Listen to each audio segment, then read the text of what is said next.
the question I ask myself is, what is the option?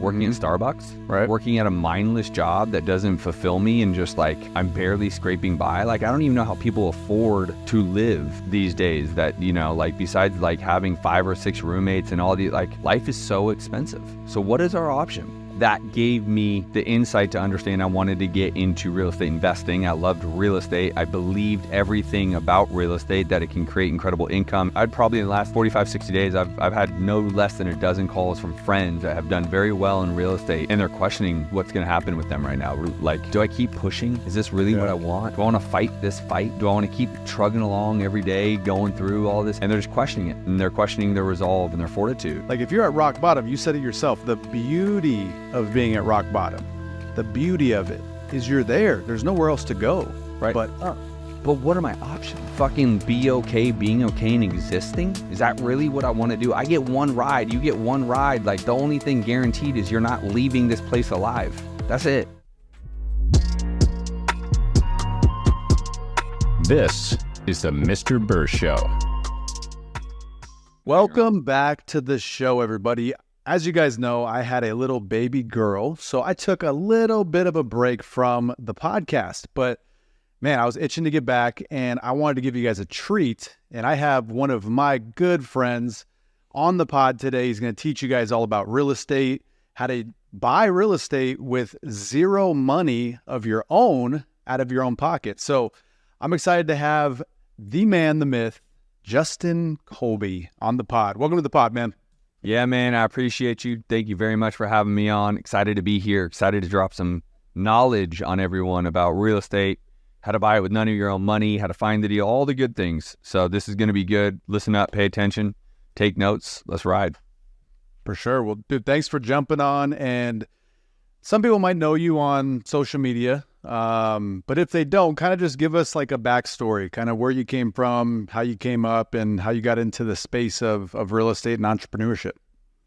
Yeah, so first of all, go follow me at the Justin Colby on Instagram. It's probably the best place to get some background on me, the Justin Colby. But I've always been an entrepreneur. I don't know if you know that about me. I graduated UCLA with a degree, and I've never used it.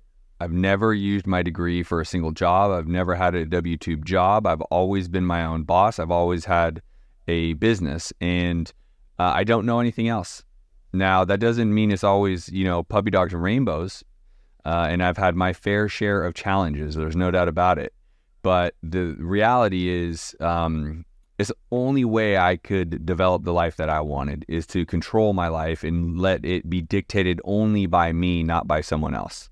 I know that's not everyone's reality, but I would empower everyone to try to get there sooner than later. And so I basically left UCLA, went into door-to-door sales, selling credit card services, UPS, business services in general, right? How hard is that to be a door-to-door salesman? The hardest. I mean, it is as hard as it gets, right? I mean, you literally are walking, dealing with no's and and you're walking they're trying to run a business, and I'm saying, hey, do you want new credit card processing? They're like, dude, I don't have time for you right now. Like, I got to run a business, right? Right. So it was basically every day you go out there trying to hear 100 no's for one yes. That is your entire day, and you're walking the entire day, and you're in a suit the entire day. And at the time I started in Los Angeles, that ended up having me move to Boston and Houston and DC and all these cool places. So I got to see a little bit of the country just by doing it, but ended up in Boston, caught pneumonia through the winter, of course, because I'm a California boy, and ended up having to go home with pneumonia. I hung up my job. You know, there was nothing really to sell. So I just let my company kind of die on the vine, if you will. I let my LLC die on the vine and had to restart. Right at that time, my buddy wanted to start a real estate brokerage. So I helped him start this real estate brokerage in Northern California. I just got notified today they're the #1 brokerage in Northern California and the #5 brokerage in all of California. So I think it's pretty impressive, but I helped start that. I was not meant to be a realtor. That's for sure. I am not a realtor. I do not want to drive people around. I don't want to take orders. I did very well to start, but the economy collapsed in 2007, 2008, and so did I. I totally collapsed. lost my home to foreclosure. The first home I ever bought for myself, lost it to foreclosure. The repo man took my car. I was sleeping on my buddy's couch. I mean, I lost it all. But that gave me the insight to understand I wanted to get into real estate investing. I loved real estate. I believed everything about real estate, that it can create incredible income and it can create incredible wealth accumulation. So I wanted to do it as a real estate investor. And so I borrowed $25,000 to pay for a coach. I didn't have it. I borrowed it from a friend. So you can imagine what those conversations were like with that friend, right? It wasn't like, hey, dude, you want to grab a beer? It's like, hey, dude, where's my money? Right? That's how the conversations were going, right? Right. And so that set me off on a trajectory that 17 years later, I've been flipping homes, buying rentals, wholesaling, everything in between, buying for storage facilities, bought 4 apartments. One of them you are my business partner on. Bought 4 apartments this year alone. And, I've done almost 3,000 deals since 2007, and it's only going to go up from there. So I know that's a brief overlook for 5 minutes, but that's kind of been the journey. Well, dude, so 07, 08, how old were you? 25. Okay. I was born in 81, so it's 26. Okay. 26. So at 26, you like hit rock bottom, right? Yep. So tell people kind of what you did to get out of that, because I mean, most people see like, okay, 07, 08, you're 25, 26 years old, you hit rock bottom, but now you're in your 40s, you're doing well, you've got all this real estate, you're crushing it, but it didn't happen overnight. There was a lot of kicks in the teeth. It probably took a lot of mental strength to get through that valley that you were in. So talk about that, how you kind of got through it and what you did. What were the steps? Well, so this is back before social media is nearly as big as it is today. Like maybe Facebook was around. I don't even know. I think Facebook was like 2005. So I think Facebook was around, but like Instagram wasn't around. Twitter wasn't around. MySpace. Yeah, it was like MySpace. Let me get like, your top 5, bro. Let me get that top 5. That's it, dog. So I say that to say like our reality today for someone going through something challenging like that versus my reality then is slightly different, right? Like maybe YouTube was out. Like I didn't even really have a YouTube university to lean on. Like there wasn't like a big motivator, right? Like everyone can go and listen to podcasts. Podcasts were barely a thing, right? Like right. Today's world versus then is just different in the sense of access to resources, right? It's never a lack of resources, it's a lack of resourcefulness. But I didn't have a great childhood, and everyone has their story. But like I had alcoholic mom, dad, and stepfather. I remember waking up in the backseat of trunks of cars during the middle of a week because my mom had to go to a bar to have a cocktail, right? Like I woke up alone in a trunk of a car. That was my childhood. So I just had something in me to like, I needed better. I needed more. And I've always been like that. And maybe it's because my grandmother loved me so good and she was a teacher and then a principal, and like she was my guiding light, my North Star, if you will.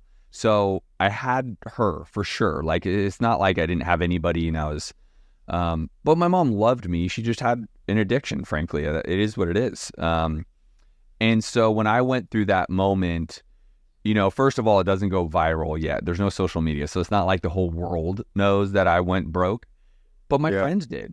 And I took that snickering, oh man, Colby lost it all, bro. He's, I had a $100,000 car. I had a $550,000 condo, 2-bedroom condo. Like I had nice stuff. I had a $10,000 couch. Like I was making good money as a realtor, but the real estate economy busted. And so everyone started snickering, oh, Colby.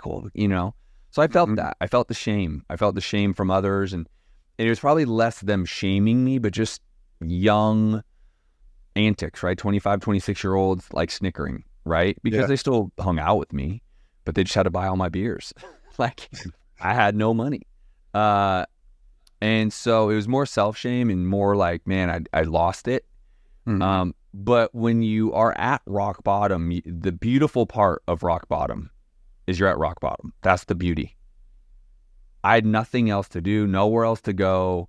Like, I guess I could have got caught up in drugs and alcohol and all that. I guess I could have chosen that. I just didn't. But like the only way up for me was up. So I chose it.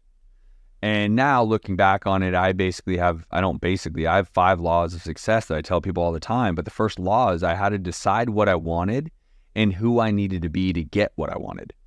That is law number one. Decide what you want and who you need to be to get it. And if you can clearly make that decision, everything else is irrelevant, because law number two is commit to that decision. Right. And if it's authentic, if it's genuine, if it's not just a money grab, well, I'm going to go out and be a quick hustler and I'm going to go do this thing for quick cash, then you can have longevity, you can have fortitude, you can have persistence, you can have the ability to stay in the game long enough to win the game, because you made a decision on what you want, you've decided who you needed to be, and then you committed to it. And then the third pillar, the third law of this is you got to take massive action. Relentless action. Go, go, go, go, go. And you are going to break shit along the way. You are going to fail along the way. You're going to have to reiterate along the way. You're going to have to adapt along the way.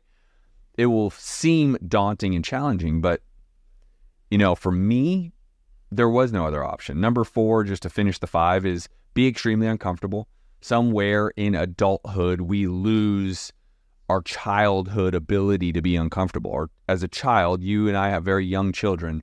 Learning how to walk, they fall down every step, and then every other step they fall down. And that is the same way for weeks, and then months, and then finally they get 3 or 4 or 5 steps going, right? And so, but they don't quit. Somewhere in our adult life, we learn this fear of shame, or like, oh, if I fall down, someone's going to ridicule me, or I'll feel not, worthy, or whatever that is. As kids, we just keep going. When you would learn how to ride a bike, you fall down, you scrape your knee, you fall down, you scrape your elbow, you fall down, you bonk your head. But you get on the damn bike and you keep going, right? Right. And so be uncomfortable. It's going to happen. And the last one I think is most important to some extent, which is don't have an expectation on your result. Your time expectation on the result is really important, because a lot of people get in my world in real estate and like, Justin, you're going to coach me and I'm going to go get a deal in 30 days. And I said, I'm refunding you. You're out of my program. And the reason why is because if I don't help them get a deal in 30 days, on day 31, they're going to point at me and say it's my fault. And that's not the reality, because they have an improper expectation on their result, when they're going to achieve it. So for me, like, I've been very vocal about, owning $1 billion worth of assets, right? But that's a hard stop. I don't say when, I don't say by what age, I don't say, right? Like, I'm just going, I'm putting my head down and going. Because at the end of the day, if I get halfway there, am I doing okay? Yeah. I think you'll be all right. Yeah. Right. If I get You'll be able to feed the kids. Right. If I get a quarter of a way there, am I going to be okay? You know what I mean? So you start to take a perspective look at this, just like, say you're going to go do it, make the decision, decide, commit, take massive action, fuck shit up along the way, be uncomfortable, and then don't worry about when it happens. Be present in the moment along the way, and it will happen. It just may not happen in the time you want, per se, but it'll happen. And so the way I was able to get out of that is I just had a strong belief in myself. I did have very good friends. They did love on me. But, my parents and family kind of just didn't know what to do. Like, they didn't really know how to help me, right? Like, they're in their own mess. You know what I mean? Yeah, dude, I think it comes back to, like you were saying, it's not a lack of resources, it's a lack of resourcefulness. There's so many people out there that go through struggles. Everyone struggles. I don't care who you are.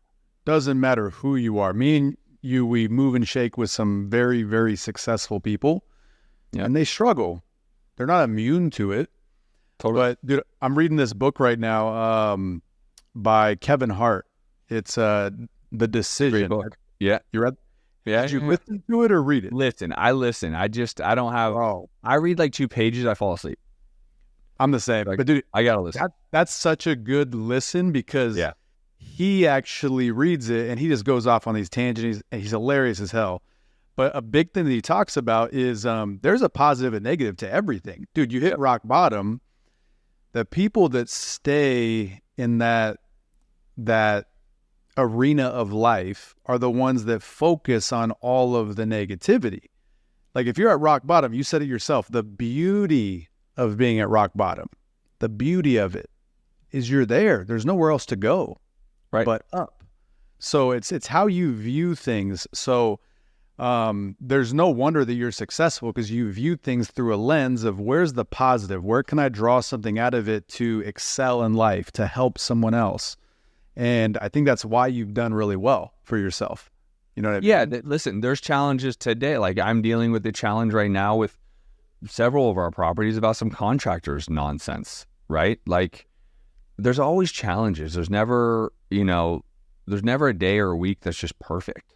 Right. But it is, to your point, the lens that I look at stuff is like, I can get through this, right? Because the question I ask myself is, what is the option? Working at Starbucks? Right. Working at a mindless job that doesn't fulfill me and just like, I'm barely scraping by? Like, I don't even know how people afford to live these days that, like besides like having 5 or 6 roommates and all the like, awesome. Life is so expensive. So what is our option? So I just don't see one, right? Not to live a fucking epic life. I've been on this kind of soapbox, I call it, like, bro, I'm all about living a fucking epic life with my family, right? Like, we just booked 10 days in Kauai. We're just booked 4 more days in Disney World. This shit takes a lot of money. I mean, I'm going to print a bag to go to Kauai. I'm taking my wife, my 2 children, my wife's mom. We're staying at the one hotel. Like, it's going to be a bag and a half, right? Disney World is $1 bajillion. Like, but what are my options? Fucking being okay and existing? Is that really what I want to do? I get one ride. You get one ride. Like, the only thing guaranteed is you're not leaving this place alive. That's it. Like, right? So I would say, like, the older I get, the more I realize, like, too often the question is asked, like, what's your why? Why do you do it? Fucking annoyed at that question. It's actually annoying at this point because everyone who has a child says, I'm doing it for my kids. No fucking shit, right? Fine. That's every parent's answer. Get over that, right? My main thing is like, if you're going to do something, do it fucking awesome. Do it great. Go big. Make it last. Make an impact. Like, do something, right? Rather than existing. There's too many people on this planet that just exist because they don't know anything else. And so, like, yeah, I sacrifice a lot. I just heard something recently. I think this will be meaningful to you. A lot of people focus on the big goal. You do very well in business. You've always done well as long as I've known you. And it's been, 5-6 years now or whatever it may be. And you focus on a goal. Like I say, I want to go have $1 billion worth of assets, real estate assets, right? Yeah, but what's the amount of pain or sacrifice I need to go through? What does that look like for me to attain that? What are you willing to tolerate? Step. They go after the bigger vision, but they misstep and say, hold on, for me to get there, what amount of sacrifice am I going to have to go through? What amount of pain am I going to have to go through to achieve that? And then if you reverse engineer your willingness to go through that pain, your willingness to go through that sacrifice, then you have a really strong likelihood of achieving the actual goal. And it kind of just rewired something into my head because I sacrifice a lot. I travel a lot, right? I spend a lot of time away from my kids and my wife and things that I want to be doing because I have a bigger vision of what I need or what I want to create. And for that, I have to sacrifice that time with them. And some people would judge me, well, yeah, but the only thing that matters is time with your kids. Well, bitch, are you taking your family, your entire family, and extended family on a 10-day vacation to the one hotel that costs $1,500? No, you aren't. Do you think that 10 days is going to have more lasting memories than your 10 days sitting at home watching Bluey? Probably, right? And so, yeah, I make sacrifices because I travel and speak on stage, right? Or I'm training at night. I have a community of high-powered investors, the science of flipping community, and I'll have night trainings and stuff like. So sure, I'm taking away and sacrificing that. But it's because I want to live an epic life. I want to have my daughter's eyes light up at Disney World in a month, in end of July, because we have 4 straight days with VIP passes, and she's hugging on Goofy and Mickey and everyone. Like, but that takes pain and sacrifice, and that pain and sacrifice for me is being absent at times for my family.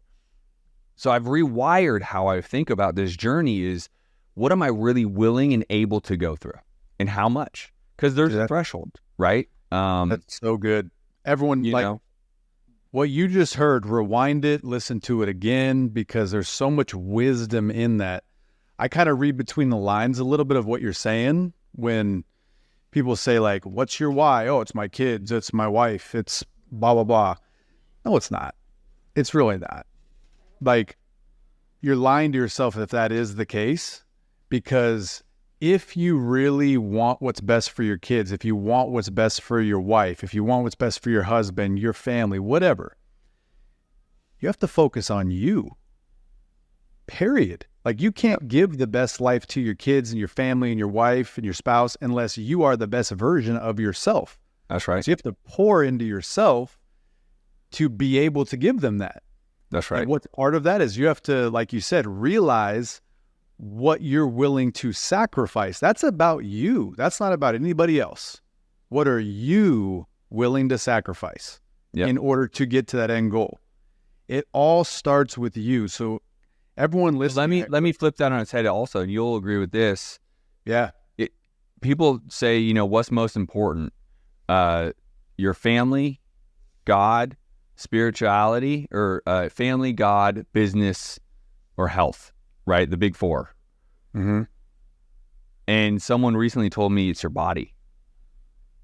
And it kind of mind fucked me to the point where tomorrow I'm doing a full body scan that costs tens of thousands of dollars to see if I even have potential for cancer or brain tumor or anything like that. Because if you don't focus on yourself and keep yourself healthy enough to live a long life, then you won't be around very long. And all of the things I just said and these epic experiences, they won't happen because I didn't care about me enough to go spend tens of thousands of dollars to do a scan so I can figure out, hey, do I already have it? Do I already have colon cancer and it's just small enough I can get rid of it now and it won't do?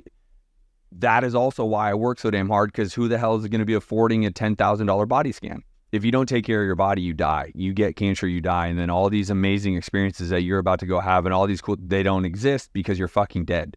So if you're not, so it was kind of leveraging what you were talking about like focus on yourself, figure out what you need to get done for you, because that's what will help. Well, part of that is like, take care of your fucking self, take care of your health. Like I literally leave tomorrow morning. It's not bullshit. I leave tomorrow morning to get this body scan done.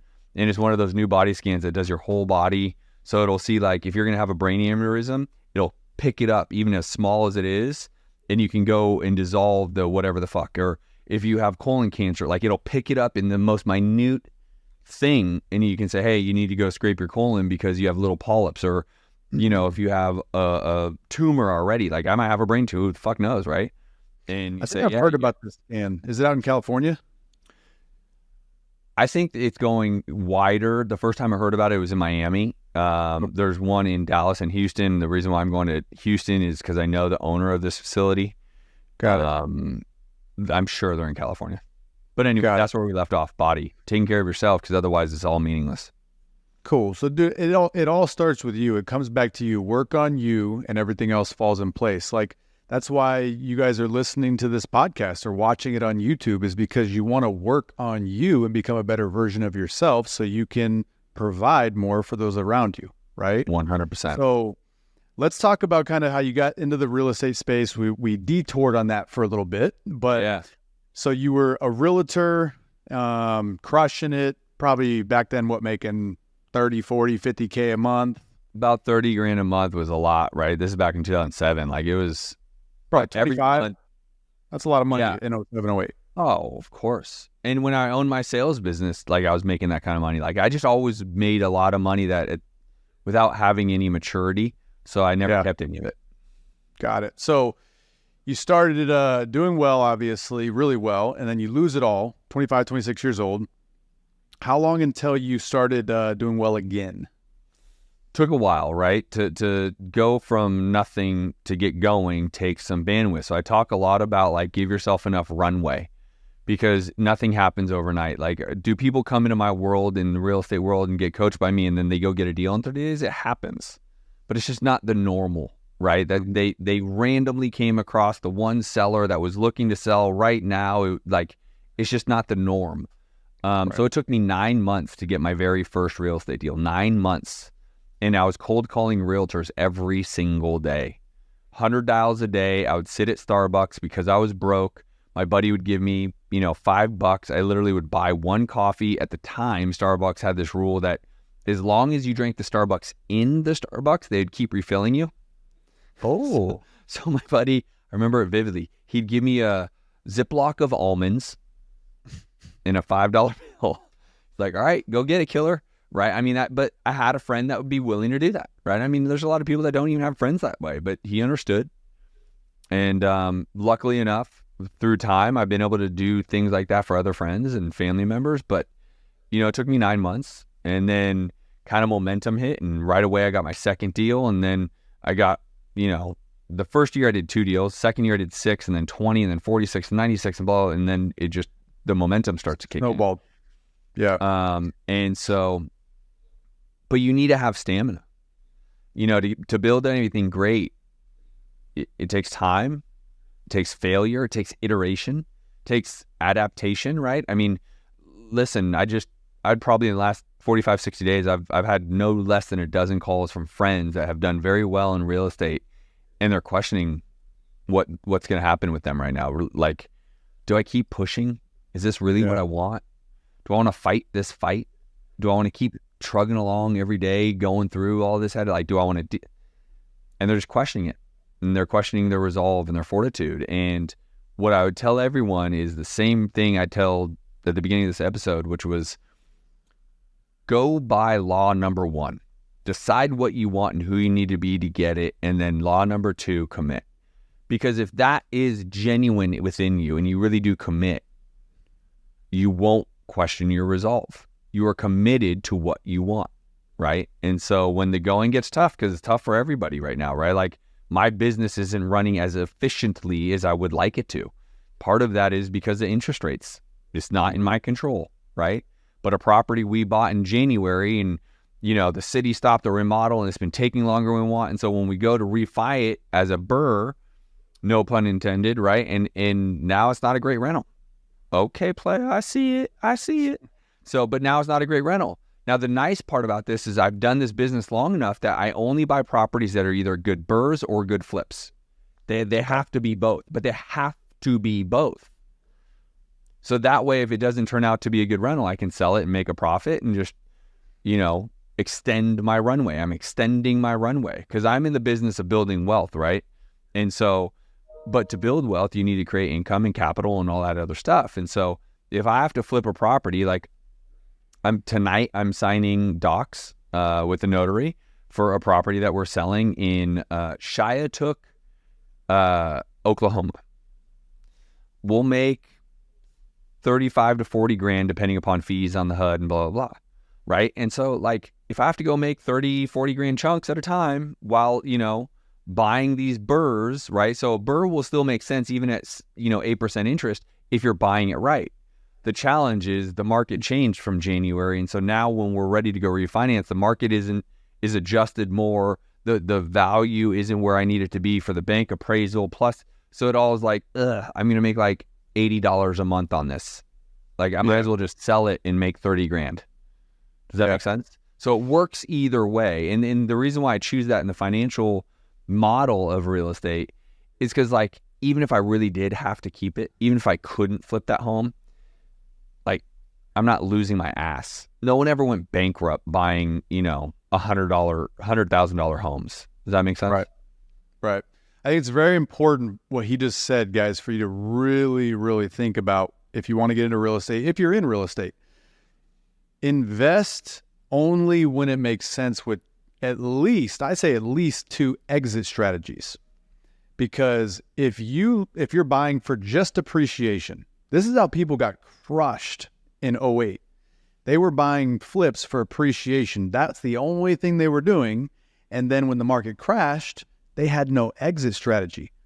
So always, always, always have multiple exit strategies. That's the same thing that I do. I'll buy a property and it's like, if I want it to be a BRRRR, that's really what I want it for. And for people that don't know, buy, renovate, rent, refinance, repeat. If it's not going to work for that, it still works as a flip. It still works as a wholesale or whatever the strategy is going to be. Always have multiple strategies. I love that. So were you always like that? Did you always have that kind of mindset when you were in investing early on? No, hell no. I like to tell people I fucked off a decade of my life making all the money I possibly could wholesaling, fix and flipping. And there's nothing wrong with wholesaling. There's nothing wrong with fix and flipping. I do both of those to this very day. I think this week we're closing 4 wholesale deals this week.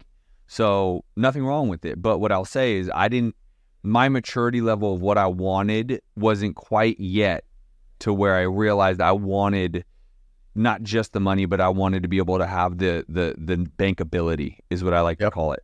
You know, you talk a lot about being your own bank. Like, I want bankability. I want to be able to, like, the apartment that we own and the 3 others that I own that I'm hoping you and I can find ways to do these things together, right? Like, the key will be all that damn equity and all that rent that is coming through. A bank's going to say, hey, guys, I'll lend you $5 million to go buy your next apartment. Not because we sold one of them. They're going to lend it against the equity and the P&L of those apartments. Well, now I take a bank loan of $5 million that I had to do nothing for and go buy another apartment, right? And that's the maturity level where I'm at today. But the better part of my 30s, right? So I'm 43. Man, I was popping bottles, going to Vegas, living the life, enjoying Scottsdale to every inch of Scottsdale.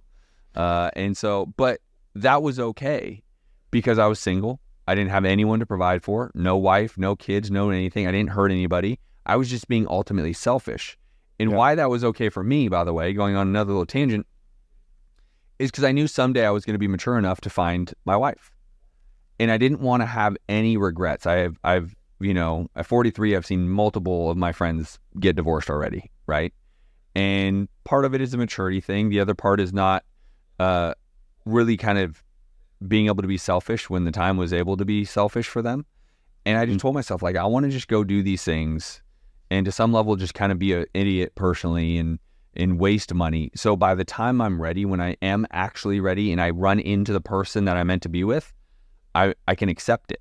And that worked out beautifully for me because I was doing a consulting job in Miami. I ran into my wife and here we are and had our second child and I live in Miami now. But I was ready for that.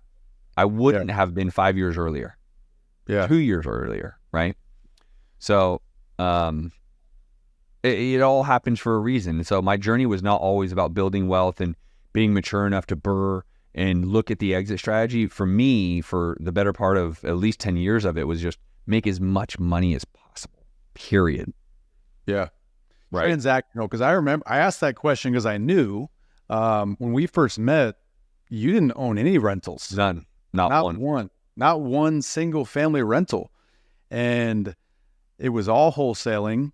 And I knew because when I first got into real estate, my first like 7 or 8 transactions were that same thing, wholesales or some flips. So just some money coming in. And I started realizing like, well, this sucks because I'm making the money quick. So it's short-term capital gains, which is taxed more. And I'm not building any wealth.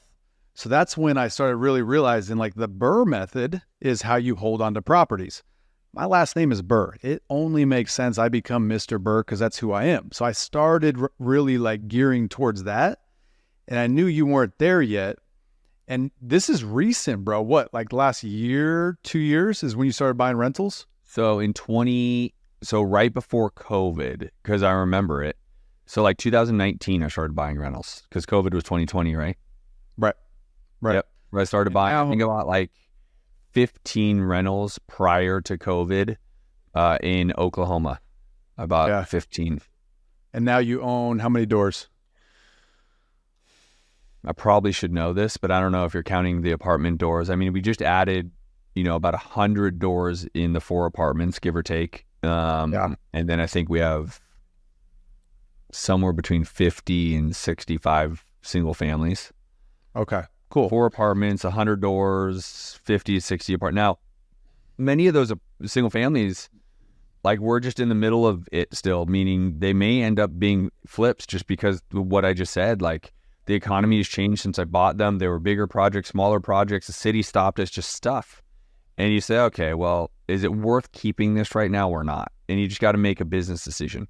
So I'm not certain I'm going to even be keeping all of them because if I can go make 20, 30, 40 grand on a flip and just bide my time, like I say, give myself enough runway, the market will shift again. The market appreciates, the interest rates will drop. We're in an election year, all this stuff. So I'm in this for the long haul, right? Real estate is not a get rich quick scheme. This isn't a quick cash grab for me.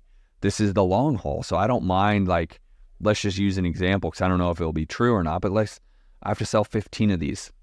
Okay. I'll sell 15, right? Like, because I'll be able to go buy another 1,500 over the next decade at least, right? The next 2 or 3 years. So I'm not really worried about it, right? It's a business decision. Yeah, it's one cool thing about the further you get into real estate, like someone just starting out, the barrier of entry, you think it's impossible. You think you need all this money, which we can talk about how you really don't need any of your own money. But being new in it, you think you need all this money, myself included. I thought I needed so much money to be a real estate investor. You don't really need that. But once you start actually making a lot of money and doing a lot of deals, you don't sweat all the deals as much, because if you lose money, no one wants to lose money, but if you were to lose money on a deal, guess what? Now you have a loss that you can take on your taxes to lower your taxable income. So there's, again, it's the lens you look at things through. I look at things, everything has a positive. If I lose money, which I just lost money on a flip, and it hurts to say how much I lost, it was $180,000. Yikes. Everything that could go wrong went wrong on this property. I'm talking about everything that could go wrong. So lost $180,000. You sold it though? Like, it is official, books are closed, you sold it, escrow's closed, you lost the money. It funded and recorded 2 days ago. So there you go. $180,000 gone. Here's the thing though. I had $400,000 in the deal, so I got money back. So it felt like a win, right? I was paying for like hard money payments and things like that. So every month I had the property, I was literally losing more money. Mm-hmm. It closed. I ripped the Band-Aid off. I got money back. So it kind of felt like I was winning. I got some of my capital back. And now I've got $180,000 that I can write off on my capital gains taxes. I forget exactly how it works, but I believe it's over 5 years you can write that off. Don't quote me on that. I'm not a CPA, but I believe that's how it works. So it's the way you look at things. There is a positive in everything. I lost $180,000. Most people, that would ruin them, but I make a lot of money, so it's not that big of a deal, and I can use it as a tax write-off, looking at the positive in it. But then what did you learn? What could you have done differently on that flip? And by the way, I've done enough deals to know that, like, when it rains and pours, sometimes there's just no way you couldn't have done anything about it, right? Whether it's foundational, the soil, whatever. Like, I literally went to go list the property, just to empathize with you. We went to go list it 2 weeks ago. The realtor walks in the house on a Thursday. We're going to list it Thursday, like midday. The roof, not ceiling, the roof caved in. Oh. The roof. While you were listing it? The day we were going to list it. The realtor walks in for like the final, like, get stuff ready, put his cards down, whatever. Roof caved into the house. So my point being is, like, there are times that you picked a lemon. Is that this, or was there a learning lesson of things you could have done better? There was parts of it that were a lemon, but there are so many things I could have done better. So it was a learning lesson. So I didn't technically lose $180,000. It was $180,000 lesson. Lots of lessons. There you go. So I won't make the same mistakes ever again. But again, looking through the lens of positivity, I now can write off more on my taxes. So It all worked out, and that only comes from experience, guys. So if you're just getting into real estate and you're scared to do it, perfect example. My first deal I could have ever done was a condo out here in Phoenix, and I could have bought it for $106,000. It was a lipstick repair. It needed maybe $15,000, and I probably could have made $10,000 off selling it. Quick flip. Literally just paint some fixtures. That's it.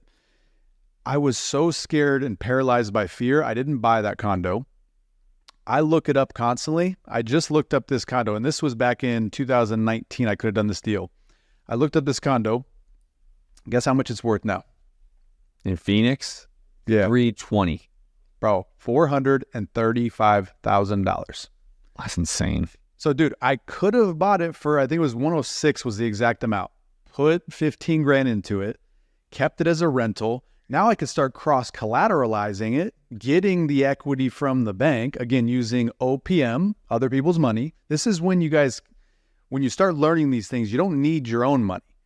There's ways that you can raise capital or use the bank's money to go do deals. So I'd have 300,000+ in equity. I could go leverage from the bank, so borrow their money to go buy more properties and just have those properties pay the payment on the equity line because of the cash flow. So let's talk a little bit about that. Like, what's your favorite way to raise capital? Your favorite way to not use any of your own funds when it comes to these deals you're buying?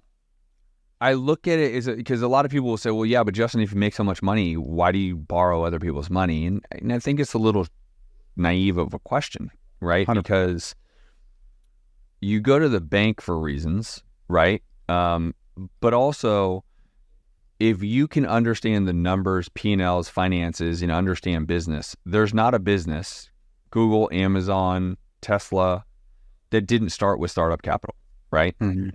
And so good leverage can be great. And so my take on how and what my favorite way is really to educate people on how they're using their own money. And you know this better than most people aren't actually financially literate enough to know what they're doing with their own money and how to let their money work for themselves, right? And so in my world, a lot of it comes from like retirement plans. People literally just sit there. They don't know what else to do, so they let it sit in their retirement account and playing, the odds on the stock market and hoping to get appreciation in those retirement accounts. Recently, people using their life insurance policies, shocker, right? That you taught me about. And Infinite banking plug, what? Infinite banking, let's go. And I use it myself. I just bought my Range Rover using my life insurance policy, right? And so I understand the model, but for me, my favorite way is to educate someone, to bring them into my world, to say, hey, you want a better life. You believe in what I believe in live an epic life, create your life by design, go for it. Don't just rely on the man, the business, the economy, the government for you, for your retirement. Go create it. And I can show you how to do that. Oh, that $200,000 you have in your retirement, how do you think it's performing? Well, what would be a better performance? How much would you want it to be making? Oh, 6% annual. Great. Why don't I give you 10? Would you be cool with that? Great. Well, then why don't I show you how I'm doing these real estate deals? And then you can also do them yourself if you want. But at least your 200 grand is making 10% interest versus 6%, which you'd be happy with. But right now it's actually losing money because they're playing in the stock market with Schwab, right? So for me, my favorite way is to help people understand and train them on what financial literacy really means for them and help them go to financial freedom, right? Help them achieve some of what I've been able to already achieve. They don't have to go build a business per se. They don't, unless they want to. And then I would tell them to get in my coaching community and we'll build them up and teach them and develop them. But for me, it's like, let them get a taste of what I'm able to do without having them deal with it, if that makes sense. Right. Yeah, being an active investor, guys, it's not for the faint of heart. Like I just said, I lost $180,000. That's not fun. All right. You have to have thick skin. I think back when you actually started investing and you were sitting in that Starbucks and you're making hundreds of calls, that's what it takes. People have a warped sense of like what it takes to get a deal. I've talked to so many people and they're like, well, how do I get a deal? And I'll tell them how I did it. And then I'll follow up and say, okay, what did you do? I didn't really make many calls. Like, so how are you going to expect to get a deal? Like, you can't make 5 calls, talk to 5 homeowners and expect just to get a deal. It might happen, but you have to take, to your point earlier, massive action and just know that you're going to fall on your face. You're going to fall on your face, but eventually you're going to get a deal. And once you get a deal, you're going to realize, oh, it's not that difficult. I can either sell this as a wholesale, make some quick capital, take that capital, if you're smart, put it into marketing so that you can get more deals. Don't go buy stupid shit. Yeah. And then you just learn, you start doing better. You guys know I talk about compound interest all the time. Money compounds, but so does knowledge. The more you know, the more compounds on itself. So there's something to be said about constantly learning. And we talked about earlier that I've been listening to The Decision by Kevin Hart. I'm always trying to learn. You're the same way, right? You listen to books. What's some of your favorite books you've listened to recently? Bro, probably the favorite book, business book that I've read to my recent memory is by Dan Martell, right? Buy Your Time Back. And he's brilliant. He's had some major tech exits. It is for the entrepreneur. It's incredible. I literally don't think there's a better business book right now that I've read. Another one that I'm enjoying a lot right now is 10X is greater than 2X or easier than 2X by Benjamin Hardy and shoot, I forgot the other author. Big coach, strategic coach, Dan Sullivan and Ben Hardy. 10X is easier than 2X. And there's another book I read a long time ago, and I just thought it was so profound. This guy's made and lost 9 figures multiple times.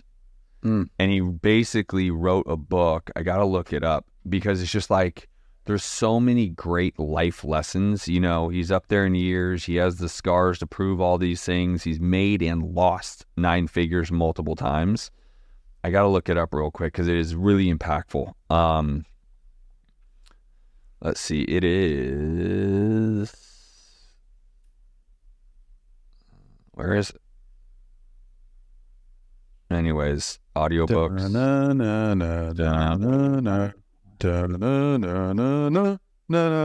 know, right? Damn it. Now, The Road Less Stupid. The Road by Less Keith Stupid. Cunningham. The Road Less Stupid by Keith Cunningham. The Road. And I just thought it was so brilliant. The Road Less Stupid. So, guys, I implore you. You're listening to a podcast. So anyone listening to this, watching this, you're trying to become a better version of yourself. I urge you guys to read. If you don't want to read, listen to books on Audible. Most of you guys know my story. At 31 years old, I was bankrupt, down to $300 to my name. Couldn't afford my apartment I was living in, was heartbroken, thoughts of suicide. And hindsight's 2020. If I look back to my life until that point, I never read. I never worked on myself. The only working on myself I did was going to the gym to like get shredded so I could chase tail. That's it. So as I started reading, you start believing different things. You start believing the way different things operate and how money works and how relationships work. And you start actually becoming a more valuable person. Money follows value. So if you become more valuable, money is going to follow you. It's just a byproduct. So many people try to chase money and it's always out in front of them. They're always chasing it because they're not worthy of it. You have to become more valuable by reading. Guys, as you can see behind me, I've got a bunch of books. I actually physically read a book at a time, but I also listen to books. So I implore you guys, read. Spend your time educating yourself. You can spend your time one of 2 ways, educating yourself or entertaining yourself. Most people choose the latter. And most people are broke. They're broken spiritually, financially, emotionally. It's because all I do is try to entertain themselves. They do not try to educate and improve themselves. Would you agree? Oh, yeah, 100%. I mean, that's why Netflix and chill is like a thing, right? They'd rather watch the drama of reality TV. And, you know, listen, one of the things that me and my wife bond on, because we don't get a lot of time to do things together with children, whatever, is we will veg out at the end of the day and roughly 9 p.m. when all the kids are down, we will just zone out to some dumb reality TV show. But that's not our choose, and we don't choose that like as our normal entertainment. It's just something that we can not think, not be, you know, dealing with the kids and whatever. But at max, that's like once or twice a week, right? At max. Most people are like, oh, an hour. I'm in bed by 10. Like I'm asleep. We do that in bed, and at 10 o'clock, I turn off the TV. So we're talking about an hour to 2 hours a week, right? Then I'm watching Netflix. Let's put this in perspective, guys. let's just take a look at, there's 24 hours in a day, right? And there's 7 days a week. So 168 hours in a week, and you're spending 2 entertaining yourself. Mm-hmm. That's the difference, man. Most people are spending a lot more time doing that, right? So 2 hours out of 168, that's 0.01% of your week. Yep. Well, So I it's just like, dude, I used to watch sports all the time. I'm like you. I'm a sports fanatic. I love basketball, baseball, football. Dude, I can't tell you the last game I watched. I don't Same. actually. Well, I can tell you. It was the Super Bowl with the 49ers. Same. That was the last sporting game I watched. And what was that, February? Yeah. Right? Like, there's no time. And by the way, there is time, but it's a priority issue. What is my priority? Watching sports because I'm a bro and I want to slam a beer and watch some sports, blah? Or be a fucking awesome dad, be an awesome husband, do shit with my kids? Like, there is time. What are my priorities? And so if you're listening or watching this and you don't have kids, all right, no one's judging you for spending a couple hours watching that, fine. But could you actually be more impactful to yourself? Could you be reading? Could you be listening to audiobooks? Could you be listening to more podcasts, mine, his, others, right? Like, yeah, because you could be changing yourself. You could be growing, right? And so, at the end of the day, there's no time management. It's priority management. Whatever's priority is going to get done, it's going to get focused on. And so for me, any amount of time that I have after work, like I literally have this, I have another conference call with a mastermind that I run, and then it's kids until 9:00. Maybe tonight we watch Netflix, maybe not. Maybe we're both just zonked and tired and we just talk for a little bit and zonk out. Like, I'm an early riser, so I go to bed early. I see no need to stay up late. Like, I don't understand, I stay up to midnight or 2 a.m. Like, for what? To watch TV? Like, we just talked about the priority of your body and your mind, and if you're not healthy, well, people underestimate. Go look up the health benefit of sleep. Go to sleep. Get some sleep. Sleep has massive health. Like, it is so important for your mind, for your body. It's so important, right? Now, I don't need a lot. I can definitely have an incredible day on 6 hours of sleep. So if I'm asleep at 10, I can wake up at 4, feed the baby, and go to the gym. I did that today, and I still have plenty of energy. I woke up before, I fed the baby, I hit the gym, came home, showered, played with my 3-year-old, took her to school. Like, priorities. What are your priorities? Because whatever's priority will get done. Yeah, so 6 hours, let's say you sleep a day, that leaves 18 hours in a day. And one of the biggest excuses that I just cannot stand is I don't have time. I cannot stand that excuse because, yeah, to your point, everyone has the same 24.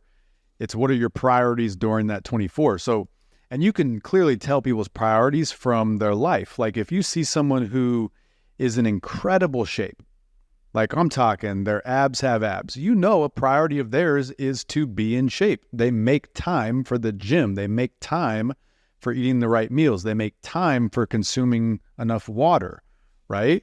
So it's all about your priorities. Guys, get your priorities in line. I think you can learn a ton from this man. I learn from him every time we talk. I'm blessed to be a partner on real estate deals with him. Blessed to have him in my life as a homie. Love you, dude. Appreciate you coming on. Love you too, brother. How can people find you and learn more from you? Yeah, I think the easiest way is just go to my Instagram, the Justin Colby. I run 2 top tier podcasts myself, but go to the Justin Colby. You can find everything there. YouTube is also a way to find me.